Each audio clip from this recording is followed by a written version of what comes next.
Good morning everyone. तो आज की इस वीडियो में हम बात करेंगे हैप्पीएस्ट माइंड के बारे में। हैप्पीएस्ट माइंड जो एक small cap IT software company है जो रिटेलर में बहुत फेमस भी है, उसके बारे में बात करेंगे। उसके Q2 के रिजल्ट्स कैसे थे और ये स्टॉक में जो गिरावट आ रही है, बहुत समय से ये स्टॉक अटका पड़ा हुआ है। आईपीओ के बाद एक 1400-1500 का हाई लगने के बाद ये स्टॉक नीचे आया और बहुत सारे लोगों में इसमें बाइंग की है, लेकिन अभी वो फंसने के कगार पे है क्योंकि बहुत समय से 1 साल 2 साल हो गए हैप्पीएस्ट माइंड में कोई रिटर्न उस तरीके का नहीं आया है जो प्रॉमिसिंग रिटर्न उन्होंने आईपीओ के बाद दिखाया था। तो इसके बारे में इस वीडियो में समझेंगे और ओवरऑल आईटी सेक्टर्स में क्या चल रहा है इसको भी जानने की कोशिश करेंगे। इस आईटी सेक्टर्स में कौन से ऐसी कंपनियां हैं, कौन से ऐसे घोड़े हैं जो बहुत तेज़ अच्छा कर रहे हैं और उनके रेवेन्यूज़ को थोड़ा समझने की कोशिश करेंगे और इस कंपैरेटिवली हैप्पीएस्ट माइंड कैसे कर रहा है और क्या इसकी प्रॉब्लम है, इसको इस वीडियो में समझने की कोशिश करेंगे। तो चलो चलते हैं, वीडियो की स्टार्ट करते हैं।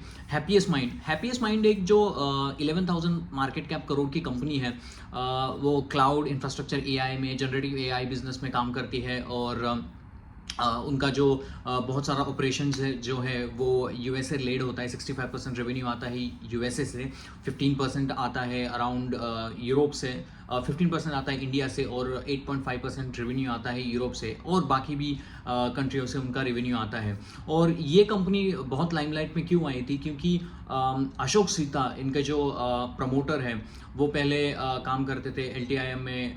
बहुत सारे उनका बहुत तगड़ा एक्सपीरियंसेस है अच्छी मतलब बड़ी आईटी कंपनीज को सेटअप करने के लिए। तो ये इनके प्रमोटर थे और इसीलिए एक बहुत सारा इसमें बूम था कि Ashok Sita will change this company and transform this any time soon. तो ये देखा गया है कि इनके तो प्रॉमिस तो बहुत ही अच्छे थे जब से वो आई थी बाज़ार में। आई थिंक 2020 वो प्री कोविड के बाद वो आई थी और वहाँ से स्टॉक ने तगड़ी तेज तर्रार मूव दिखाई क्योंकि उस टाइम रेवेन्यूज़ भी अच्छा आ रहा था, ग्रोथ के गाइडेंस भी अच्छे थे, सब कुछ अच्छा चल रहा था। लेकिन एक समय के बाद जो वीकनेस चालू हुई स्टॉक में, उसमें बहुत बड़ा हाथ है कि अशोक सीता जो उनके प्रमोटर है उन्होंने अपना स्टेक इस कंपनी में बेचा है।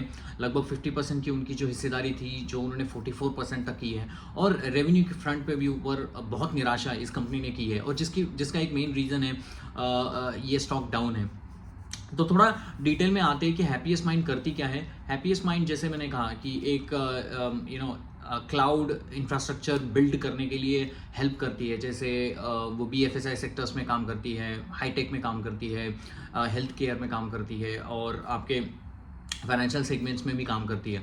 तो बहुत सारे इनके वर्टिकल्स हैं, 5-6 उनके इम्पॉर्टेंट वर्टिकल्स हैं और वहाँ पर वो काम करती है सॉफ्टवेयर रिलेटेड में।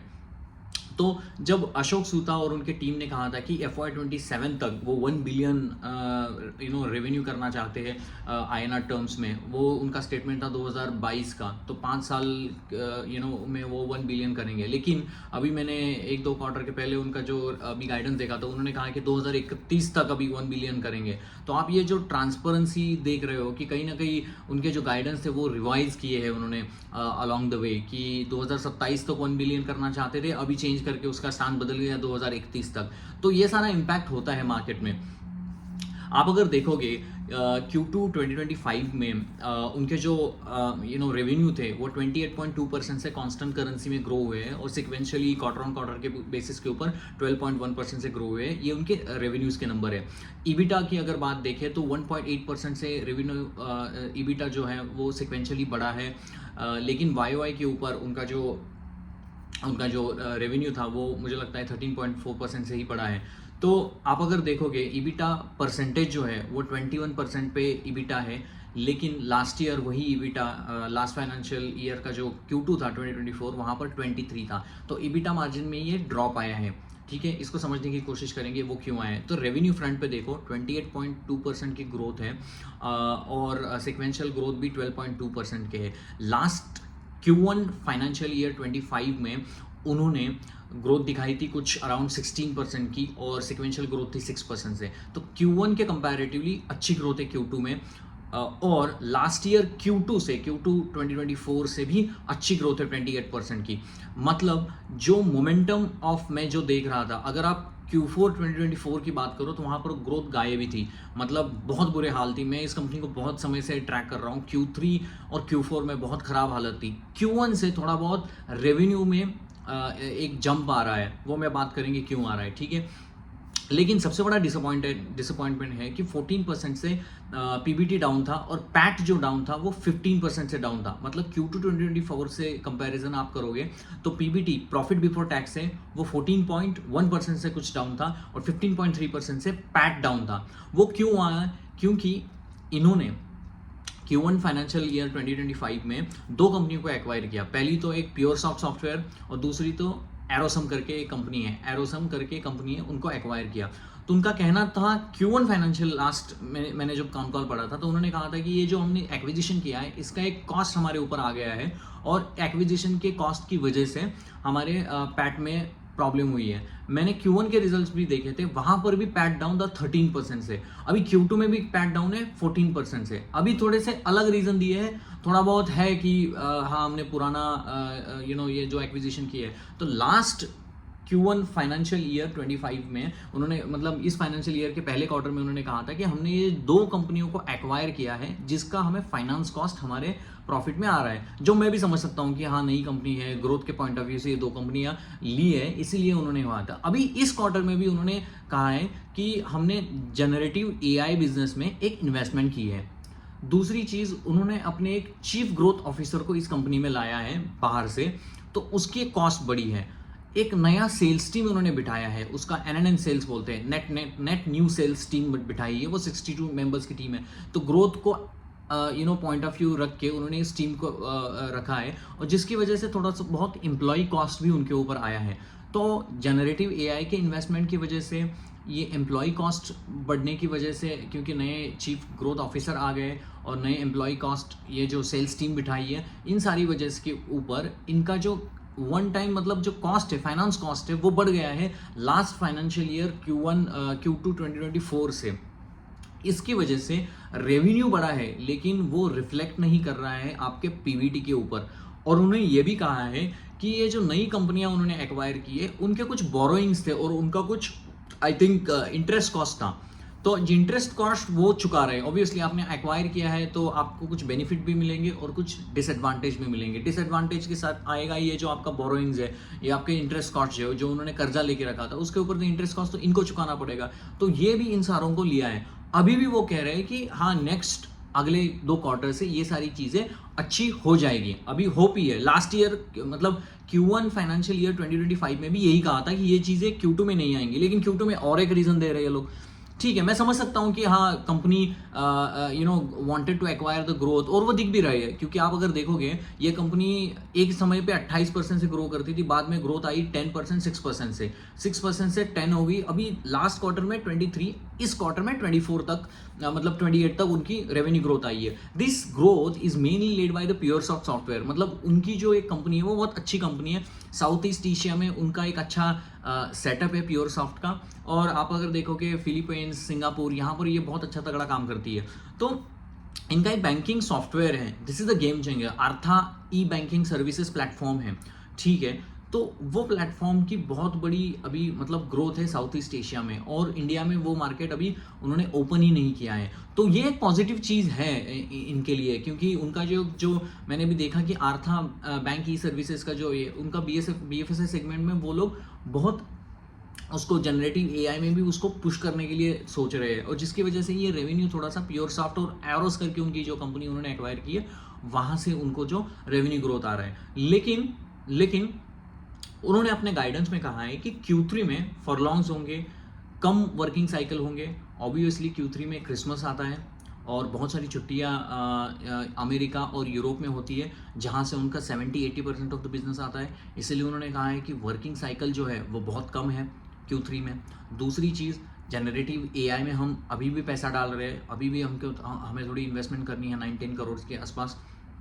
और उन्होंने कहा है कि फरलॉन्ग्स में होंगे Q3 में, और इन सारी वजह से हमारा जो Q3 आएगा वो भी थोड़ा सा प्रॉफिट के ऊपर, ऑपरेटिंग प्रॉफिट के ऊपर हिट आएगा, और हमारा EBITDA में थोड़ा भी हिट आएगा, और रेवेन्यू में भी थोड़ा सा डिक्लाइन आएगा। तो मार्केट ना इन सारी चीज़ों के निगेटिव लेता है।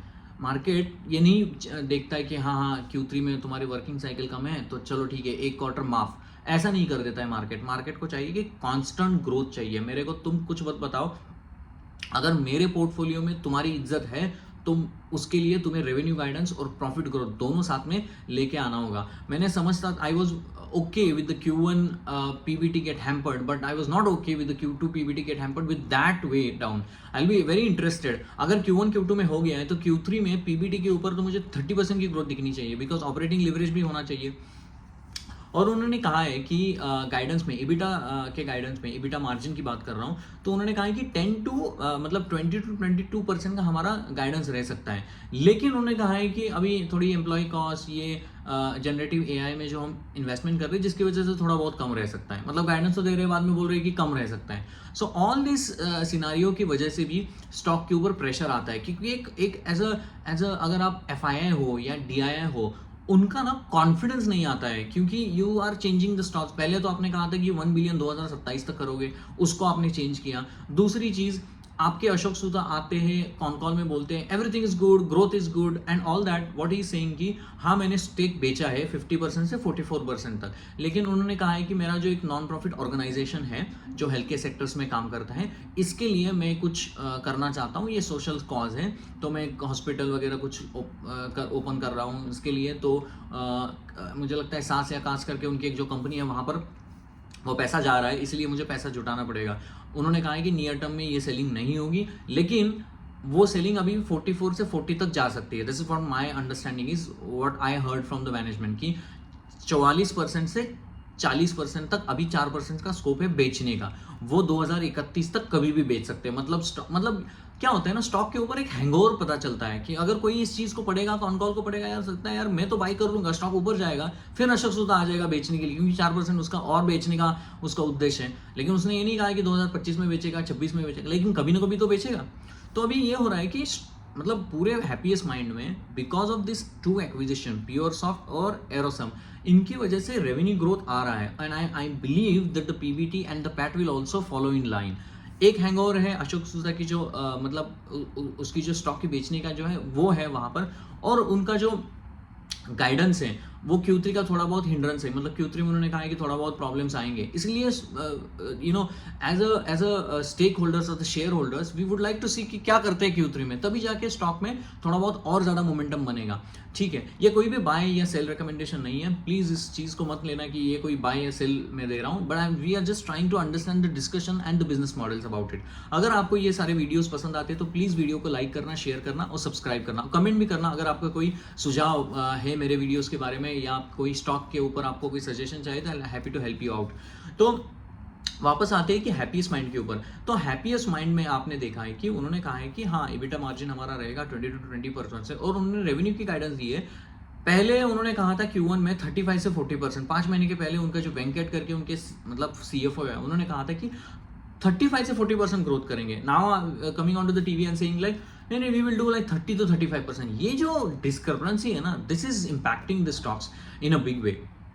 ठीक है, तो मतलब आप you are changing the stance like you want, तो जिसकी वजह से स्टॉक में लोगों का कॉन्फिडेंस नहीं आता। हालांकि 2.18% से 4.84 तक डीआई ने अपना स्टेक बढ़ाया है, and I also feel from this level, I think 727 के लेवल से स्टॉक में डाउनसाइड रिस्ट्रिक्टेड है। अपसाइड कितना होगा I don't know, but downside तो थोड़ा रिस्ट्रिक्टेड लगता है, because I think this 2 companies will change the game for the happiest mind. और दूसरी चीज़, मार्जिन भी उनके स्टेबल रहने की उम्मीद है, क्योंकि जनरेटिव एआई में जो इन्वेस्टमेंट किया है, और उन्होंने कहा है कि इनके जो एडेड एडवांटेज है इन दोनों को कंपनियों के, वो हम हमारे जो कस्टमर्स हैं, उनके कुछ 59 कस्टमर है वो $1 मिलियन कस्टमर है, और कुछ 62 कस्टमर्स है वो $1 बिलियन कस्टमर है। तो कस्टमर्स में ग्रोथ है, कस्टमर्स उनके पास नहीं जा रहे हैं, that is a good thing.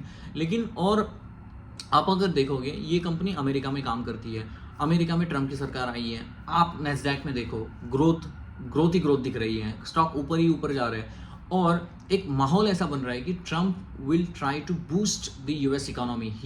When he was there in the business from 2016 to 2020, तो वहाँ तक स्टॉक मार्केट और यूएस इकोनॉमी में अच्छा काम किया था। तो लोगों का कहना है कि अच्छा काम वहाँ पर होगा, इसका impact companies like happiest Minds के ऊपर भी पड़ेगा, कंपनीज लाइक बाकी कंपनियों के ऊपर भी पड़ेगा। तो ओवरऑल समरी में देखो तो रेवेन्यू अच्छा है, तो यहाँ से डाउनसाइड रिस्ट्रिक्ट लगती है, लेकिन अपसाइड के लिए we need to look and see the Q3 के रिजल्ट्स कैसे आते हैं, वहाँ पर ये जो प्रॉफिट का जो डिक्लाइन आ रहा है वो कम होता है कि नहीं, रेवेन्यू कैसा आता है, कोई टीसीवी हाई टीसीवी उनको मिलती है कि नहीं, ये उसमें देखना इंपॉर्टेंट रहेगा। अगर आप हैप्पीएस्ट माइंड को थोड़ा बहुत वापस आते हो कि आईटी सेक्टर्स के ऊपर, आप अगर देखो इसमें बहुत सारी कंपनियां काम करती है। पर्सिस्टेंट सिस्टम है, कोफोर्ज है, केपीआईटीज है, एलटीआई माइंडट्री है, एलटीटीएस है, बहुत सारी कंपनी काम करती है, नियोजन सॉफ्टवेयर है। आप अगर देखोगे सबसे, अगर बाकी कंपनियों में देखो कि केपीआई टेक्नोलॉजीज में क्या प्रॉब्लम हुआ था, स्टॉक भी 10% डाउन हुआ था इस रिजल्ट्स के कमेंट्री के बाद। क्यों? क्योंकि उनका जो ऑटोमोबाइल का सेगमेंट है, ऑटोमोटिव सेक्टर्स में वो काम करती है केपीआई टेक, तो वहाँ पर उन्होंने कहा थी हेडविंड्स नजर आ रही है, पोटेंशियल हमें थोड़ा सा दिक्कत आ रही है, और वही ऑटो सेक्टर में हो रहा है। टाटा मोटर कितना डाउन है या ऑटो सेक्टर डाउन है, यू कैन सी दैट, ठीक है। और उन्होंने कहा था कि वहाँ पर जो ऑटोमोटिव सेक्टर्स में प्रॉब्लम आ रही है, इसलिए हमें हेडविंड्स है। हालांकि उन्होंने रेवेन्यू दिया था 20% का, ईबिटा मार्जिन 20 था, गाइडेंस भी गाइडेंस में थोड़ा बहुत दिक्कत उन्होंने कहा था। तो ये केपीआईटी की बात हुई। केपीआईटी का अगर आप देखोगे मार्केट कैप कुछ मुझे लगता है कुछ 57-58,000 का है, पीई भी अराउंड 50-51 के ऊपर है, और आरओई के नंबर भी अच्छे हैं, ठीक है। परसिस्टेंट सिस्टम के ऊपर आते हैं। परसिस्टेंट सिस्टम 2020 से लेके 2024 तक 24 कैगर से ग्रोथ करने वाली कंपनी है। ईबिटा की हम बात करें 24% से 22 टू 24% से रेवेन्यू गाइडेंस यहाँ पर वो कंपनी करती है। सिक्वेंशली भी अच्छा काम कर रही है। मुझे लगता है अभी के गाइडेंस में उन्होंने कुछ तो आई थिंक 16% की ग्रोथ की है, सिक्वेंशियल ग्रोथ 5.3% की है। तो और स्टॉक का पी थोड़ा सा हाई है, क्योंकि 72 का कुछ पी है, तो stock is in the high valuation zone, लेकिन कंपनी अच्छा काम कर रही है। If there is any dip then you can have a look into it, ठीक है। वापस आते हैं कोफोर्ज के ऊपर। सुधीर सिंह उनके जो सीईओ है, doing a fantastic job. That's guy was like, उन्होंने पूरा अपना मतलब प्रमोटर स्टेक बेचा था, इसके बाद स्टॉक में गिरावट आई थी, लेकिन एफआईआईडीआईएस ने अपने स्टेक उसमें बढ़ाए थे। क्योंकि आप देखोगे कोफोर्ज में पूरी तरह से मतलब everything is doing well. I think मुझे लगता है कि that is the one company who has given great, उसका कॉन कॉल आप पढ़ो, you will be amazed with it. 26% से रेवेन्यू की ग्रोथ है कांस्टेंट करेंसी में, ईबिटा मार्जिन 22% के ऊपर है, गाइडेंस दे रहा है 30% का आगे जाते हुए। So I think Sudhir Singh and all this Coforge and the management is like doing good investments for the growth, and they are doing fantastically well. अगर मैं कोफोर्ज की थोड़ा बहुत मैं बात करूँ तो केपीआईटी का मार्केट कैप मैंने गलत बोला था, वो 38,000 करोड़ का मार्केट कैप है। 20% ग्रोथ से काम करने वाली कंपनी है, पी 52 है। कोफोर्स 57,000 करोड़ की मार्केट कैप की कंपनी है, 26% की ग्रोथ है, पी जो है वो 72 है।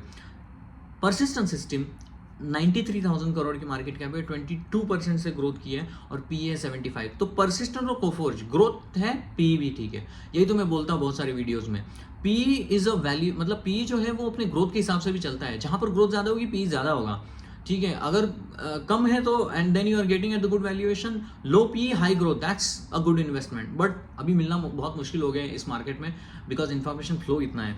तो LTIM की बात करो, 1,85,000 करोड़ की मार्केट कैप की कंपनी है, 10-12-11% से ग्रो करती है, पी उसका 38 है। देखो ग्रोथ कम हो गई 10-12% से, पी हो गया 38, सिंपल फैक्ट। लोग बोलते हैं कि लो पी के स्टॉक खरीदो, लो पी के स्टॉक खरीदे, हाई पी को इग्नोर करो, ऐसा होता नहीं है। हाई पी का अगर स्टॉक है तो उसके लिए ग्रोथ, अगर हाई पी है तो हाई पी सस्टेन होता है, अगर उसमें ग्रोथ कम है तो पी भी कम होता है। ऐसा बहुत ही रेयर है आजकल की दुनिया में। पहले तो बहुत होता था कि मतलब पी अपना कम है और ग्रोथ बहुत है, अभी भी है बहुत सारी कंपनियां, but then you need to analyse on quarter basis on this case. और हैप्पीएस्ट माइंड के ऊपर आते हैं, अभी उनकी कुछ ग्रोथ हो रही है 28 एंड ऑल दैट परसेंट से, मार्केट कैप है 11%, मतलब छोटी मार्केट कैप, 11,000 करोड़ की कंपनी है, पी 51 है। तो पी जो था एक टाइम के ऊपर 150 का पी था हैप्पीएस्ट माइंड, मैंने देखा है, वहां से स्टॉक गिर के अभी 50 पे आया है। तो इसलिए मैं बोल रहा हूँ, यहाँ से considering what's happening in the company and the growth and generative AI की जो बात हो रही है, यहाँ से डाउनसाइड रिस्ट्रिक्ट है, लेकिन अपसाइड में you need to look for the Q3 commentary, Q3 results. So hope आपको एक थोड़ा सा सेंस आया होगा Happiest Mind and overall IT sectors के बारे में। यहाँ पर दो घोड़े अच्छे काम कर रहे हैं, पहले तो कोफर्स है, दूसरा तो परसिस्टेंस है। नियोजन है, छोटी कंपनी है, वो भी अच्छा काम कर रही है। केपीआईटी में थोड़े से प्रॉब्लम्स हैं, ऑटोमोटिव इंडस्ट्री में काम करने वाली कंपनी है, बहुत सारा रेवेन्यू ऑटोमोबाइल सेक्टर से आता है, तो वहाँ पर थोड़े से हेडविंड है, इसके लिए प्रॉब्लम्स हैं। और LTIM थोड़ा सा बड़ा हाथी, मोटा हाथी बन रहा है, थोड़ा सा ग्रोथ थोड़ा सा कम हो गया है, that is the issue. But overall I think if Nasdaq do well, all the IT sectors will do well. अगर आप देखोगे जो मार्केट गिरा है 26,000 से 23,000 तक, यहाँ पर आईटी सेक्टर में इतनी गिरावट नहीं है। परसिस्टेंट का चार्ट उठा के देखो, उसका एक रीज़न होता है। आप अपने आप के सवाल पूछो, मेरा स्टॉक गिरता क्यों नहीं है? क्योंकि उसमें कुछ दम होता है। मेरा स्टॉक गिरता है, कुछ तो प्रॉब्लम है, समझ लो कुछ तो प्रॉब्लम है स्टॉक में। तो उसी से हिसाब से हम लर्न कर सकते हैं, हम सीख सकते हैं चीज़ों को, ठीक है। होप आपको ये वीडियो पसंद आया हो। अगर पसंद आया हो तो प्लीज़ वीडियो को लाइक करना, शेयर करना और सब्सक्राइब करना और कमेंट भी करना। अगर आपको कोई स्टॉक में सुझाव, if you need any help then I will try to help with the discussions and analytics on that particular stock. So मिलते हैं नेक्स्ट वीडियो में और have a nice day ahead guys. Thank you so much.